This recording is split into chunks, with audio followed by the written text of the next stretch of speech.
എല്ലാ കൂട്ടുകാർക്കും നമസ്കാരം. നമ്മുടെ പുതിയ വീഡിയോയിലേക്ക് സ്വാഗതം. ഇന്നത്തെ നമ്മുടെ വീഡിയോ വളരെ രുചികരമായിട്ട് ആർക്കും ഉണ്ടാക്കി കഴിക്കാൻ പറ്റിയ ഉണ്ണിയപ്പമാണ്. നമ്മുടെ വീഡിയോസ് ഒക്കെ കണ്ടിട്ട് കാറ്ററിംഗ് യൂണിറ്റ് ഒക്കെ തുടങ്ങിയിട്ടുള്ള ആൾക്കാർക്ക് പെട്ടെന്ന് ഓർഡർ ഒക്കെ വരുന്ന സമയത്ത് ഉണ്ടാക്കി കൊടുക്കാൻ സാധിക്കുന്ന ഒന്നാണ്. നല്ല ടേസ്റ്റ് ആണ്. അതുപോലെ നമ്മുടെ കുഞ്ഞുങ്ങൾ സ്കൂൾ വിട്ട് വരുന്ന സമയത്ത് അവർക്ക് നല്ല ചൂട് കട്ടൻ ചായയുടെ ഒപ്പം ഉണ്ടാക്കി കൊടുക്കാനും വളരെ തന്നെ എളുപ്പമാണ്. ഇങ്ങനെ ഉണ്ടാക്കി കൊടുക്കുവാണെങ്കിൽ അവർ ഒരുപാട് ഇഷ്ടത്തോടു കൂടി തന്നെ കഴിക്കുകയും ചെയ്യും. അപ്പൊ നോക്കാം എങ്ങനെയാണ് വളരെ സോഫ്റ്റ് ആയിട്ടുള്ള നല്ല പഞ്ഞി ഉണ്ണിയപ്പം തയ്യാറാക്കി എടുക്കുന്നതെന്ന് നമ്മുടെ വീഡിയോയിൽ കൂടെ നമുക്ക് കാണാം. വീഡിയോ കാണുമ്പോൾ നിങ്ങൾക്ക് ഇഷ്ടപ്പെടുവാണെങ്കിൽ തീർച്ചയായിട്ടും ചേച്ചിയെ ഒന്ന് സപ്പോർട്ട് ചെയ്യാൻ മറക്കല്ലേ.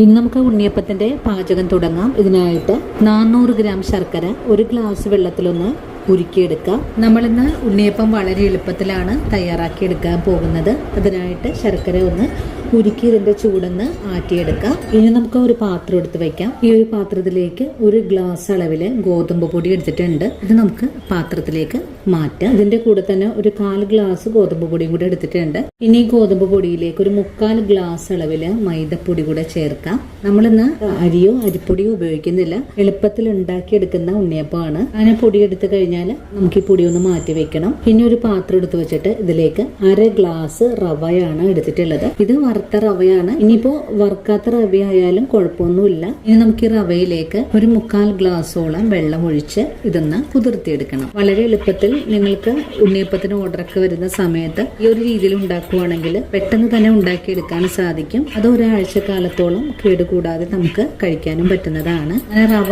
ഇനി ഒന്ന് കുതിർന്ന് വരട്ടെ. റവ കുതിർന്ന് വന്നു കഴിഞ്ഞാൽ പിന്നെ നമുക്കിതൊന്ന് ഒരു മിക്സിയുടെ ജാറിലേക്ക് ഇട്ട് കൊടുത്ത് ഒന്ന് അരച്ചെടുക്കണം. ഈ സമയത്ത് നമ്മുടെ ശർക്കര പാനി ഇവിടെ ഉരുകി വന്നിട്ടുണ്ട്. നമ്മളിന്ന് ഇളച്ച ചൂടോടുകൂടിയല്ല പൊടി കുഴച്ചെടുക്കുന്നത്. ഇതൊന്ന് ചൂടാറ്റിയതിന് ശേഷമാണ് നമുക്ക് ആവശ്യമായിട്ടുള്ളത്. ഇതിനായിട്ട് ശർക്കര പാനി ഒന്ന് ചൂടാറ്റി വെക്കാം. നിങ്ങൾക്ക് തലേ ദിവസം തന്നെ ശർക്കര പാനി ഉരുക്കിയൊക്കെ വെക്കാവുന്നതാണ്. ഇനിയിപ്പോ ഇതൊന്ന് അരിച്ച് ഒരു പാത്രത്തിലേക്ക് മാറ്റി ഒന്ന് ചൂടാക്കി എടുത്തിട്ട് വരാം. ശർക്കര പാനി ചൂടാറ്റാൻ വെച്ച് കഴിഞ്ഞാൽ പിന്നെ നമുക്കൊരു പാനടപ്പിലേക്ക് വെച്ച് കൊടുക്കാം. പാൻ ചൂടായി വരുമ്പോഴേക്കും കുറച്ച് നാളികേരക്കൊത്ത് ഒരു 2.5 ടേബിൾ സ്പൂൺ അളവുണ്ടാകും. അധികം ഒന്നും വേണ്ട. ഇനി പാനിലേക്ക് കുറച്ച് നെയ്യ് ഒഴിച്ചു കൊടുക്കാം. ഇനി നാളികേരക്കൊത്ത് ഇതിലേക്ക് ചേർക്കാം. നല്ലോണം ഒന്ന് മൂപ്പിച്ച് വറുത്തെടുക്കാം. നാളികേരക്കൊത്തിപ്പോ മൂപ്പായി വന്നിട്ടുണ്ട്. ഇനി ഇതിലേക്ക് 1 സ്പൂൺ അളവില് എള്ളും കൂടെ ചേർത്ത് പിന്നെ നമുക്ക് ഫ്ലെയിം ഓഫ് ചെയ്ത് കൊടുത്തിട്ട് നല്ലതുപോലെ ഇളക്കി ഒന്ന് വറുത്ത് വെക്കാം. ഇനി ഈ ഒരു കൂട്ടിന്റെയും ചൂടൊന്ന് ആറി വരണം. നമ്മള് റവ നേരത്തെ തന്നെ ഒന്ന് കുതിർത്തി വെച്ചിട്ടുണ്ടായിരുന്നു. ഇപ്പോ റവ നല്ലോണം തന്നെ കുതിർന്ന് വന്നിട്ടുണ്ട്. നമുക്കിതൊരു മിക്സിയുടെ ജാറിലേക്ക് മാറ്റിയിട്ട് നല്ലതുപോലെ ഒന്ന് അരച്ചെടുത്തിട്ട് വരാം. റവ ജാറിലേക്ക് മാറ്റിയിട്ടുണ്ട്. ഇതൊന്ന് അരച്ചെടുത്തിട്ട് വരാം. റവ ഇവിടെ നന്നായിട്ട് തന്നെ അരച്ചെടുത്തിട്ടുണ്ട്. ഇനി നമ്മൾ അരച്ചെടുത്തിട്ടുള്ള റവ നമ്മൾ എടുത്തു വെച്ചിട്ടുള്ള പൊടിയിലേക്ക് ഒഴിച്ചു കൊടുക്കാം. ഒരു പിഞ്ചളവില് ഉപ്പ് ചേർക്കാം. ഇനി ഇതെല്ലാം കൂട്ടിച്ചേർത്ത് നല്ലോണം ഒന്ന് ഇളക്കി മിക്സ് ചെയ്തെടുക്കാം. നമ്മളിന്ന് അരിപ്പൊടി ഉപയോഗിക്കാതെയാണ് ഉണ്ണിയപ്പം തയ്യാറാക്കി എടുക്കാൻ പോകുന്നത്. അതും നേരത്തെ തന്നെ ഒന്നും മാവ് കലക്കി വെക്കേണ്ട ആവശ്യമില്ല. നമുക്ക് മാവ് കലക്കിയാൽ ഉടൻ തന്നെ ഉണ്ണിയപ്പം തയ്യാറാക്കാം. നമ്മളിന്ന് 400 ഗ്രാം ശർക്കരയാണ് ഉരുക്കി എടുത്തിട്ടുള്ളത്. ഇതിലേക്ക് 1 ഗ്ലാസ് വെള്ളമാണ് ഒഴിച്ചു കൊടുത്തിട്ടുണ്ടായിരുന്നതും. ഇതിൽ നിന്നും ആദ്യമേ 1 ഗ്ലാസ് ശർക്കര പാനി ഞാൻ ഈ പൊടിയിലേക്ക് ഒഴിച്ചു കൊടുക്കുന്നുണ്ട്. നമുക്കൊന്ന് ഇളക്കി മിക്സ് ചെയ്തെടുക്കാം. ഉണ്ണിയപ്പത്തിന് നല്ല കളർ കിട്ടാനായിട്ട് നല്ല കളറുള്ള ശർക്കര ഉപയോഗിച്ചാൽ മതിയാകും. ശർക്കര പാനി ഒഴിച്ച് മധുരം നോക്കിയിട്ട് ആവശ്യമെങ്കിൽ മാത്രം നമുക്ക് കുറച്ചുകൂടെ ചേർത്താൽ മതിയാകും. നല്ലോണം കട്ടകളില്ലാതെ മിക്സ് ചെയ്തെടുക്കാം. മധുരം കുറവാണെങ്കിൽ ശർക്കര പാനി ചേർക്കാം. മധുരം കൂടുതലാണെങ്കിൽ വെള്ളം ചേർത്താൽ മതിയാകും. വെള്ളം ഒഴിച്ചു കൊടുക്കുന്നതിന് മുമ്പായിട്ട് തന്നെ നമുക്കിതിലേക്ക് 2 സ്പൂൺ അളവില് പഞ്ചസാര ചേർത്ത് കൊടുക്കണം. ഈ ഒരു പഞ്ചസാര ചേർക്കുന്നത് ശർക്കരയുടെ ഒരു കുത്ത് ടേസ്റ്റ് മാറി കിട്ടുന്നതിന് വേണ്ടിയിട്ടാണ്. ഇനി നമുക്കിതിലേക്ക് 1/2 ഗ്ലാസ് വെള്ളം കൂടെ ഒഴിച്ചു കൊടുക്കാം. നല്ലോണം ഇളക്കി മിക്സ് ചെയ്തെടുക്കാം. ഞാൻ ശർക്കര പാനി ഒഴിച്ചിട്ടില്ല. നമുക്കൊരു 300 ഗ്രാം ശർക്കരയെ ആവശ്യമായിട്ട് വന്നിട്ടുള്ളൂ. ഈ കട്ടകളൊന്നും തന്നെ ഇല്ലാതെ നല്ലോണം തന്നെ നമുക്കൊന്ന് ഇളക്കി യോജിപ്പിച്ചെടുക്കാം. ഇപ്പോഴും നല്ല കട്ടിയായിട്ടാണ് ഉള്ളത്. നമുക്ക് കുറച്ചുകൂടെ വെള്ളം ഒഴിച്ചു കൊടുക്കാം. 1/4 ഗ്ലാസ് വെള്ളം കൂടെ ഒഴിച്ചു കൊടുക്കുകയാണ്. നമ്മളിപ്പോ 1 ഗ്ലാസ് ശർക്കര പാനിയും 1/2 ഗ്ലാസ് വെള്ളവുമാണ് ഒഴിച്ചു കൊടുത്തിട്ടുള്ളത്. ഇനി കട്ടകളെല്ലാം ഉടച്ചൊന്ന് മിക്സ് ചെയ്തെടുക്കാം. അങ്ങനെ നമ്മുടെ മാവ് ഞാൻ ഇതുപോലെ ഒന്ന് മിക്സ് ചെയ്തെടുത്തിട്ടുണ്ട്. അത്യാവശ്യം ചെറിയ കട്ടകളൊക്കെ ഉണ്ട്.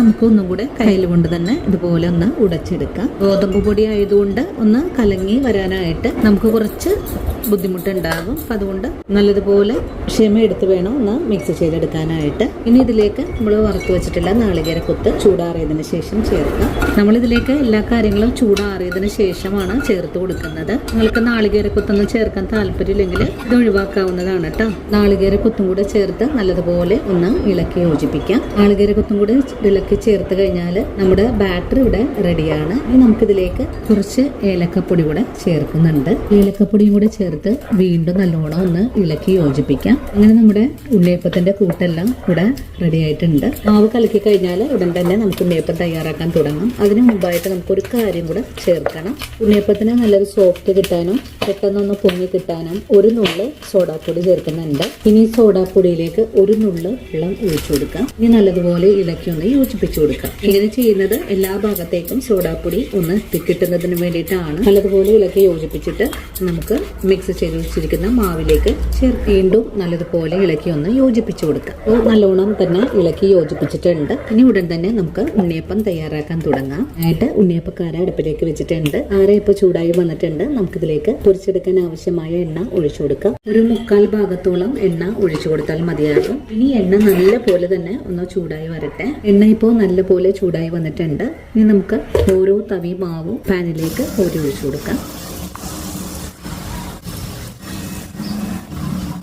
അങ്ങനെ ഉണ്ണിയപ്പക്കാരയിലേക്ക് മാവ് കോരി ഒഴിച്ചിട്ടുണ്ട്. ഇപ്പോൾ താഴെ ഭാഗം ഒന്ന് മുരിഞ്ഞു വന്നാൽ നമുക്കൊന്ന് മറിച്ചിട്ട് കൊടുക്കാം. താഴെ ഭാഗം വിട്ടൊക്കെ വന്നിട്ടുണ്ട്. നമുക്കിതൊന്ന് മറിച്ചിട്ട് കൊടുക്കാം. അങ്ങനെ എല്ലാ ഉണ്ണിയപ്പങ്ങളും ഞാനിവിടെ മറിച്ചിട്ട് കൊടുത്തിട്ടുണ്ട്. ഇനി നമുക്ക് ഫ്ലെയിം ഒന്ന് കൂട്ടി വെച്ച് കൊടുക്കാം. നല്ല ഫ്ലഫി ആയിട്ട് വീർത്താണ് ഉണ്ണിയപ്പം ഇവിടെ ആയി വന്നിട്ടുള്ളത്. എല്ലാ ഭാഗവും നല്ലോണം മുരിവായി വന്നാൽ നമുക്ക് എണ്ണയിൽ നിന്ന് കോരി മാറ്റാം. അങ്ങനെ ആദ്യ ഉണ്ണിയപ്പങ്ങൾ ഇവിടെ റെഡി ആയിട്ടുണ്ട്. ഇനി നമുക്കിത് ഒരു അരിപ്പ പാത്രത്തിലേക്ക് മാറ്റാം. അതിനുശേഷം അടുത്തത് നമുക്കിതുപോലെ തന്നെ മുരിച്ചെടുക്കാം. ഒരു 3/4 ഭാഗത്തോളം നമുക്ക് ഒഴിച്ചാൽ മതിയാകും. മാവ് കോരി ഒഴിച്ചു കൊടുത്തപ്പോൾ തന്നെ നല്ല ഫ്ലഫി ആയിട്ട് തന്നെ വീർത്ത് വന്നിട്ടുണ്ട്. നമുക്കിതും മറിച്ചിട്ട് കൊടുക്കാം. താഴെ ഭാഗം ഒന്ന് മുരിഞ്ഞു വന്നാൽ പിന്നെ നമുക്ക് വീണ്ടും മറിച്ചിട്ട് കൊടുക്കാം. അങ്ങനെ രണ്ടാമത്തെ ഉണ്ണിയപ്പങ്ങളും നല്ലതുപോലെ മുരിഞ്ഞു വന്നിട്ടുണ്ട്. നമുക്കിതും കോരി മാറ്റാം. എണ്ണയിൽ നിന്ന് കോരി എടുക്കുമ്പോൾ ഫുൾ ഫ്ലെയിം വെച്ച് കൊടുത്തിട്ട് വേണം കോരി എടുക്കാനായിട്ട്. അല്ലെങ്കിൽ ഉണ്ണിയപ്പത്തിലേക്ക് ധാരാളം എണ്ണ കുടിക്കാൻ സാധ്യത കൂടുതലാണ്. അങ്ങനെ രണ്ടാമത്തെ ഉണ്ണിയപ്പങ്ങളും ഇവിടെ റെഡി ആയിട്ടുണ്ട്. ഇതും നമുക്ക് പാത്രത്തിലേക്ക് മാറ്റാം. ഇതുപോലെ തന്നെ നമുക്കെല്ലാം ഒന്ന് മുരിയിച്ചെടുക്കാം. നമ്മുടെ ഉണ്ണിയപ്പങ്ങളെല്ലാം ഞാനിവിടെ മുരിയിച്ചെടുത്തിട്ടുണ്ട്. ഞാനിന്ന് എടുത്തിട്ട് അളവുകൾ വെച്ചിട്ട് നമുക്കൊരു 80 ഉണ്ണിയപ്പമാണ് തയ്യാറാക്കി എടുക്കാനും സാധിച്ചിട്ടുള്ളത്. നമ്മളിതിലേക്ക് റവയെല്ലാം ചേർത്തിട്ടുള്ളത് കൊണ്ട് അധികം ഒന്നും എണ്ണ കുടിക്കാതെ തന്നെയാണ് നമുക്കിത് മുരിയിച്ചെടുക്കാനും സാധിച്ചിട്ടുള്ളത്. അപ്പോൾ ഇന്നത്തെ നമ്മുടെ വീഡിയോയും എൻ്റെ കൂട്ടുകാർക്ക് വളരെ തന്നെ പ്രയോജനകരമായി എന്ന് ഞാൻ വിശ്വസിക്കുന്നു. വീഡിയോ കാണുമ്പോൾ നിങ്ങൾക്ക് ഇഷ്ടപ്പെടുവാണെങ്കിൽ തീർച്ചയായിട്ടും വീടുകൾ തയ്യാറാക്കി നോക്കുക. തയ്യാറാക്കി നോക്കുമ്പോൾ നിങ്ങൾക്ക് ഈ ഉണ്ണിയപ്പത്തിന്റെ സ്വാദ് ഇഷ്ടപ്പെടുവാണെങ്കിൽ ചേച്ചി ഒന്ന് സപ്പോർട്ട് ചെയ്യാൻ മറക്കരുത്. അതുപോലെ വീഡിയോയെ കുറിച്ചുള്ള അഭിപ്രായങ്ങൾ കമന്റ്സ് ആയിട്ട് അറിയിക്കാനും മറക്കരുത്. ഇനിയിപ്പോൾ ആദ്യമായിട്ട് നമ്മുടെ വീഡിയോസ് കാണുന്നവരാണെങ്കിൽ നമ്മുടെ പേജ് ഒന്ന് ഫോളോ ചെയ്ത് നമ്മുടെ ഫാമിലിയിൽ മെമ്പർ ആകാനും മറക്കരുത് കേട്ടോ. അപ്പോൾ ഇനി നല്ലൊരു വീഡിയോ ആയിട്ട് നാളെയും കണ്ടുമുട്ടാം. അതുവരെയും ഒത്തിരി സ്നേഹത്തോടെ വീണ്ടും കാണാം.